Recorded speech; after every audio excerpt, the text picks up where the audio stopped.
Mga kabida, isang magandang oras sa lahat. Welcome po sa aking channel. Pag-usapan po natin, ito hong hiling po, napakahalagang hiling po, mga kabida. Bilin po ito, ni dating Pangulong Rodrigo Roa Duterte na ipinaabot po niya kay Miss Hanilet para ho ipaalam po sa sambayan ng Pilipino yung kanya hong hiling. Hindi lang po ito, simpleng hiling po ito, mga kabida, This is about the survival of Vice President Sara Duterte. Now, ano po itong kahilingan po ng dating Pangulo? Eto, pakinggan muna natin itong si Miss Hanilet Avancenia po, mga kabida. Ano message ni PRRD sa taong bayan? Kalimutan nyo lang daw siya kung hindi nyo suportahan yung PDP niya. PDP niya, sabi niya. Yun talaga. Sabi ko this time ang mo. PDP. PDP.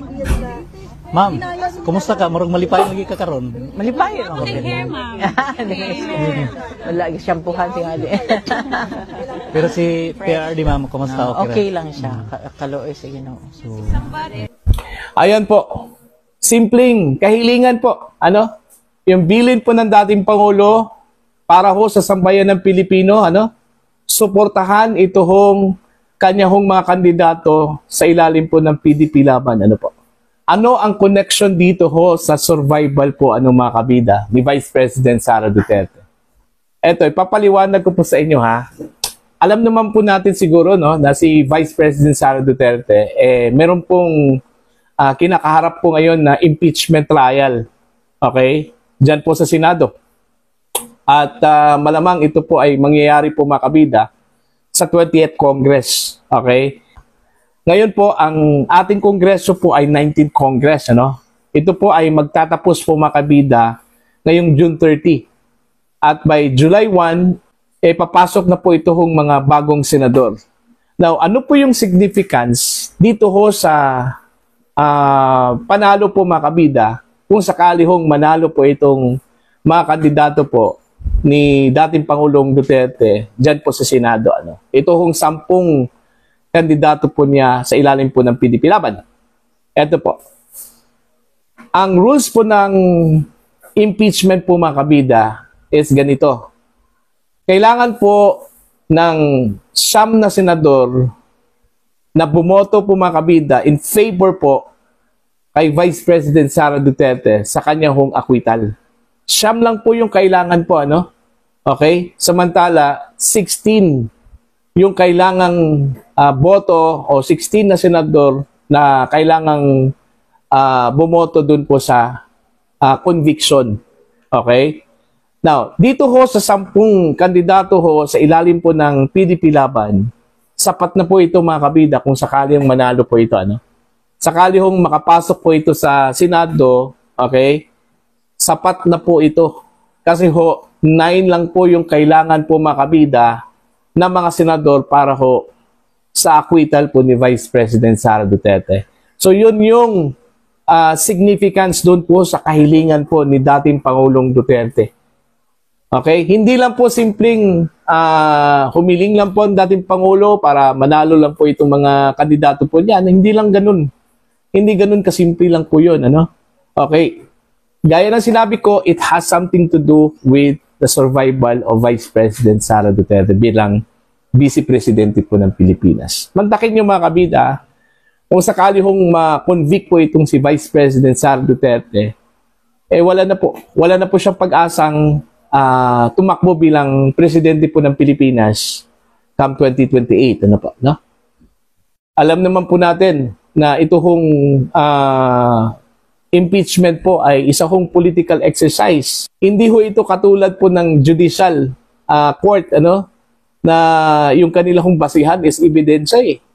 Okay? Although dito ho sa impeachment, kailangan po yung ebidensya na ilalatag po, Okay? Para ho makapag-desisyon po itong mga senador bilang mga judges, Pero not all the time na masusunod yung ebidensya, Tandaan po natin, impeachment is a political exercise yan. Ang ibig sabihin po, mga kabida, a numbers game. Majority rule. Okay? Yung majority kailangan po doon. Halimbawa po, kung kaalyado po ng administrasyon ang mananaig po dyan mga kabida sa majority, talagang delikado po, ano? Ito hong si Vice President Sara Duterte, ano? Although meron pong mga senador sa current roster po mga kabida, no? Dito ho sa mga natira, hindi ho kasali yung mga re-electionist, ano? Dito ho sa mga natira na yung kanila hong term ay magtatapos po sa 2028.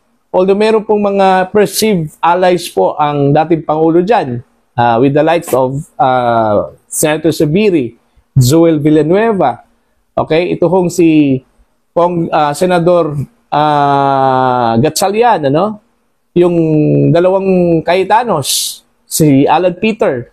Although ito hong si Pia, re-electionist po ito, pero kung manalo po ito, so possibly, doon po ito sa panig po ng mga Duterte, ano? Pero hindi ho nakakasiguro si Digong dito ho sa current lineup po mga kabida ng mga senador. Again, gaya ng sinabi ko po kanina sa inyo, ang impeachment po ay isang political exercise. Hindi sa lahat ng panahon po ay masusunod yung basihan po ng ebidensya, no? Hindi ho kagaya po ng judicial court po mga kabida.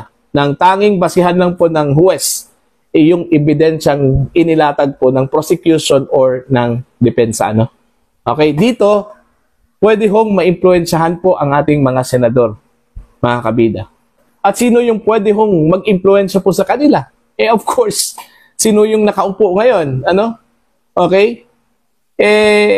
Kung tutuusin po, yung kanila hong direction mga kabida is kailangan hong makonvict ito hong si Vice President Sara Duterte. Yun yung kanila hong direction para ho wala na pong hadlang sa 2028 presidential elections.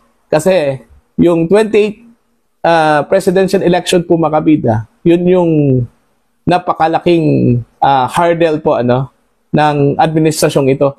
Kasi may balakid po dun ano? Ang balakid po dun po mga kabida is ito hong si Vice President Sara Duterte. Ano? Si Vice President Sara Duterte is currently the front runner for the 2028 presidential elections. Based doon ho sa pinaka-latest na survey, mga kabida, ng WR numero, okay? At iba pang mga survey firms. Okay? So, yun yung mission po nila. Kailangan pong makonvict ito hong si VP Sara sa impeachment trial. At mangyari lang po yun kung karamihan po sa mananalong senador po ngayon, mga kabida, kaalyado po ng Malacanang. On the other way around, dito ho sa panig po ni Digong, sa panig po ng mga Duterte, kailangan po nilang manalo ito hong 10 mga senador in order to have an assurance na wala hong conviction na mangyayari po, kundi acquittal, mga kabida. Kaya yun yung kahalagahan po, significance, dun po sa hiling po ni Digong. Okay?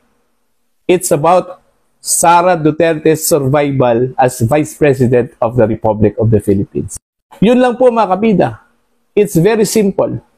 Yung kanya hong mission. Mission po ni Digong is to urge his supporters, the Filipino people, majority of the Filipino people, to support his candidates, senatorial bets, okay, na makapasok po mga kabida sa Senado. Okay? Para po mananatili po itong si Vice President Sara Duterte sa kanyang pwesto. At alam niyo ba kung anong pwede hong matulong ni VP Sara pag nasa pwesto po siya? Malaki po mga kabida, Kaya siguro, ito ho yung medyo naging drive po ngayon ni VP Sara. Di ba, dati po, okay lang sa kanya na may impeach po siya, Para at least daw, makauwi daw siya sa Davao City, Pero ngayon, parang nag-iba yung kanya hong pananaw, Dahil ho sa nangyari po sa kanyang ama. Mas makakatulong po si VP Sara kung nasa posisyon po si VP Sara, Okay? Kung wala ho siya sa posisyon, ordinaryong tao lang po siya, ordinaryong mamamayang Pilipino lang po, mabigat yung posibilidad na baka po hindi na po makauwi ito hong si dating Pangulong Duterte, mga kabida, dito ho sa Pilipinas. So, dalawa po yung drive. Una, kailangang makakuha po ng acquittal ito hong si Vice President Sara Duterte at sa ganun, makatulong po itong si VP Sara para mapauwi po niya yung kanyang ama dito ho sa Pilipinas.